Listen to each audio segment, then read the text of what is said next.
All right, this is What's Up Radio here with Weird, and today I have a very special interview with my boy Ghazi here. And yeah, who are you, Ghazi? Ghazi Gamali. It's funny. I'm finding more and more difficult to kind of tell who I am these days. But I'm a father, music producer, just a creative man. We're just out here creating, just pulling the things from internal, just making it external. That's the vibes. All right. You know what I mean? So, how is fatherhood like? What is that like? Man, fatherhood is very grounding. It's very on-site. It's the most on-site thing you can ever do in your life. I don't know if you have any kids or not, but yeah, just having a child, that you literally are responsible for, a body that you're responsible for. It's just very grounding. I mean, when that child falls, you got to pick it up. A lot of times when it's like, potty training, and I mean, you have to wipe and clean. It's on site. But it's beautiful. I have a beautiful daughter, and yeah, I mean, parenting is just a very on site grounding situation for sure. Are there like any fears that like come across whenever you like think about her when you're not there with her? Of course, yeah. I mean, just the natural fears. I mean, most of them are like exported from like or imported from like just the internet, and you see stuff about like kidnapping and all the weird stuff that's on the internet. You know what I mean? I don't have any real like day-to-day fears. I mean, because a lot of it I think is just natural. Some things are just natural. Kids naturally fall and bump their head. I never forget, somebody told me one day, when she's 3 years old now, when she was younger, like a baby, someone told me, they were like, your baby's gonna fall off the bed. And I was like, no, she's not gonna fall off the bed. Like, that's not a thing. But fact is that, yeah, your baby will actually fall off the bed. It's crazy. Because they get to the point where they start moving for themselves and build strength, and you're not always there to kind of catch them. But one thing about babies is that their bones are like, I mean, they're super flexible and like durable when they're like really young. They're not like an older person that could really like hurt themselves severely if they fall. You know what I mean? Mm-hmm. So yeah, I think it just goes back to just like knowing and everything's cool. But yeah, I think there's natural little fears, yeah, for sure. Yeah, I say so.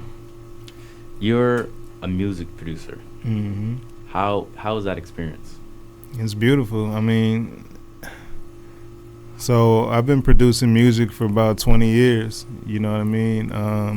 It's funny because it started not too far away from this location. I used to live on City Park Avenue, not too far from here, right up the street.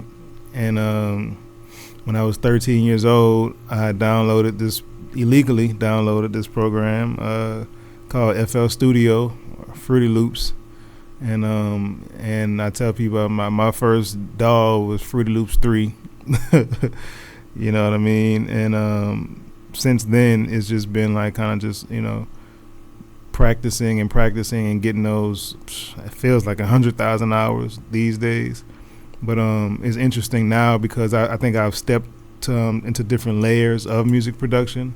So not only is it just making beats, it's more of like, full out executive producing a project and, just seeing a project all the way through, or just learning production in general, like, learning how to work with people and looking at people as instruments, even if it's not musically inclined, you just kind of having a broad span for production in general. And my main objective these days is to accomplish the goal. So I mean, music production specifically, I think I've leveled up in it.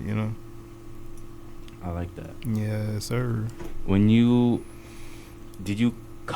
music always like something that was just in your life? Or did you know growing up that like this is what I want to do? Yeah, I think it wasn't until kind of like I was like teenager that I figured it was like something I wanted to do. I think one of my first callings creatively was just visual art, which a lot of people don't even really know now. I am like a visual artist, but I don't publicly put out like my art. And I don't do it much to say that it's really like a thing, you know what I mean? But yeah, music's always been around. My mother and father are they sing. My dad sings. Mostly growing up in the '90s, black church in the '90s was the wave. Kirk Franklin had it lit. You know what I mean? So being raised in that time, I think like just music. So being able to just see, how that kind of evolved me, that worked a lot just growing up in the church, and also just in my era. So let's say like 20 years ago, it was like 2003, right? Or no, 2000. What were we saying? 2004. Yeah. Wow, that's crazy. So 2004 was like, the era of like where Kanye just broke through. You know what I mean? And like the sound was kind of changing. From like it wasn't like a boom bap thing. It was like a more experimental thing, but it was still, you could still recognize it with like sample chopping and stuff with hip hop. Mm-hmm. So yeah, music's. I've kind of known for a minute now that I wanted to have something to do creatively in general. That was just my thing. But music, I've been knowing for at least about 20 years that I've wanted to find some sort of route in it, in as a career. But yeah, I'm just now, I feel like finding my bearings. I like that. Mm-hmm. What are some projects that you've worked on? Man, it's it's so far and wide. Just the different things I've done, but I've done things from music albums to film and TV to stage plays. So just as far as projects, I mean, some of the later stuff, most recent things that I've done is I've worked with the homie Dominic Scott. He's an artist here, based out here in New Orleans, Avondale to be specific. We did a dope project that features Jill Scott that we just put out called Dear Summer. That was crazy. That's just me on the music side. There's a show called on HBO. I did. So I work with an HBO like library. Mm-hmm. I don't know if you're familiar with Issa Rae, but she has she did the show Insecure. Yeah. So a show called Rap Spit. Yeah, I did some production for that show, and I worked with her libraries. P Valley, I've done some stuff with them, and so yeah, I do like some licensing stuff, and also I've done some theater work as well over at Le Petit Theater, and some sound design work with a few stage plays. So I mean, it's kind of like all over the place now, and I do I do a lot of remixes and stuff on my own when I DJ and perform and stuff. So it's pretty far spread, like what I'm doing. Yeah. Do you ever get overwhelmed that you all the time? All the time. How do you deal with it? Yeah, I'm finding new ways to deal with it, because I mean, I think now I'm just getting to the point where I can admit that I've been overwhelmed sometimes. You know what I mean? So yeah, I think that's a new thing. I think this generation now is like, I appreciate how like addressing, like they're so quick to address like what's really going on internally. And I feel like I come from that place where we still was kind of hiding a bit. And really, I think I'm just, like I say, just really figuring out like, oh, wow, this is overstimulation. This is what tired feels like. This is what fatigue is, you know what I mean? But we also come from that realm of like, no sleep, no sleep gang. We just do. You know what I mean? So I think, yeah, I'm finding a balance. And I know that what I do is a service. So I do want to find more accurate routes of kind of resting and building the energy back up too, so we can just keep serving accurately. You know what I mean? Well, yeah, there's definitely some sort of overwhelming aspect for sure. It's a lot. What are some ways that you like vent out all that emotion or like chill out? What are some ways that like calm you down? I got a morning routine that's pretty legit. The perfect morning for me starts at 5 a.m. Get a nice little workout in. I like to do the sauna steam room, and I love to end it in the cold plunge. Objectively, you know what I'm saying? That's like the perfect morning for me before I start my day. And that usually kind of sets the tone for my day. You know what I mean? And just unfortunately right now we got a little clouds, but I'm just sitting in the sun sometimes or just going outside.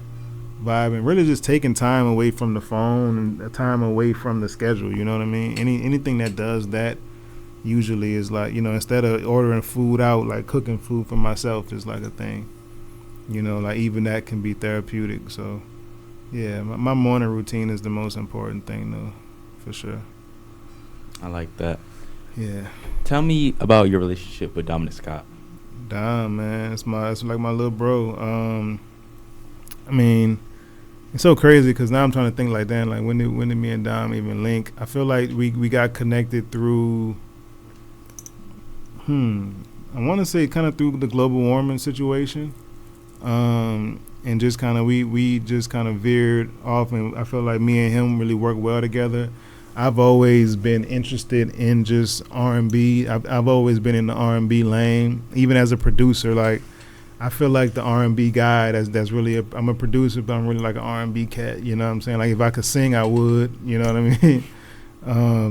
And I think Dom, he's a cool guy. He gives me motivation. He's very self-motivated, and he's somebody that's easy to work with and just super talented. And we just kind of kept pressing the button, and we have a production team called Wave and Particle with me, Dom, and our homie Blaze. So, and it's like we've really been working together. And shout out to Chad Roby out in New York. We all collectively kind of got together, and we just kind of been consistent. I think the consistency is what keeps bringing us together. And Dom's also a storyteller as well as directing, so he does a lot of visual and stuff too. So we have so many different realms we connect in, so that's pretty much our relationship. And of course, we're close, so whenever he needs me, I'm there. Whenever I need him, he's there usually, So yeah. How do you stay consistent with doing everything that you do? Sometimes it's just about having consistent people around you, because even when you fall off, you got somebody who can pick you up. You know what I'm saying? Because consistency, especially being in the city where we're at, New Orleans, you really need that consistency because we don't really have the platforms out here that kind of boost us up. We're still building them, So I say the number one thing is just keeping a good team around you. Because whenever you fall off, you can have some accountability partners. You know what I mean? Yeah, definitely. Yeah. I think. You grew up here, or you grew up on the West Bank? I was raised like all over, kind of. I spent a lot of time on the West Bank. Like I went to, like when I say church and stuff, like we went to church on the West Bank, from like 2012 to 2017. I lived in Algiers Point specifically. So I'm very familiar with West Bank, but I never like really lived. I wasn't like really raised there like growing up. I mostly uptown, mid city. I stayed in this area, mid city. I kind of moved around a lot. I don't really rep like one like hood or nothing like that. You know what I mean? I'm all over the place. Ghazi's all over the place for sure. What is your opinion on the city? How does it make you feel every time you think about it?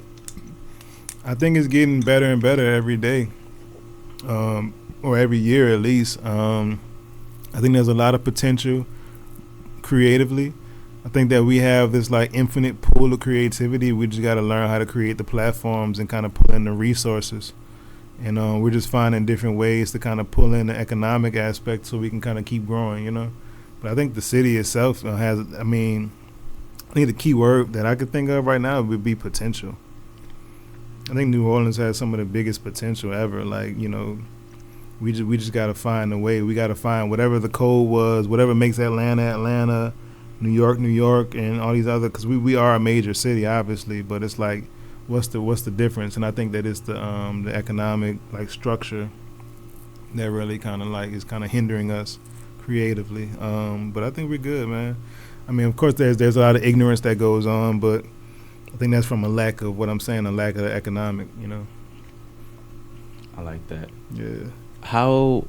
What would you say to people that like are like they know that like they're artistically talented, but like they just don't believe in themselves?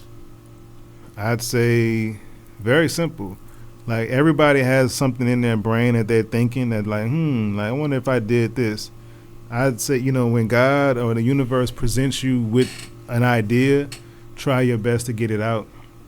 as soon as possible, but also still implement patience. You know what I mean? Because the more you keep stacking and keep stacking and keep stacking, now you're just, you know what I'm saying? It's important to get it out because it can cause a level of stress that you don't really want, or you're just out here being something you don't want to be.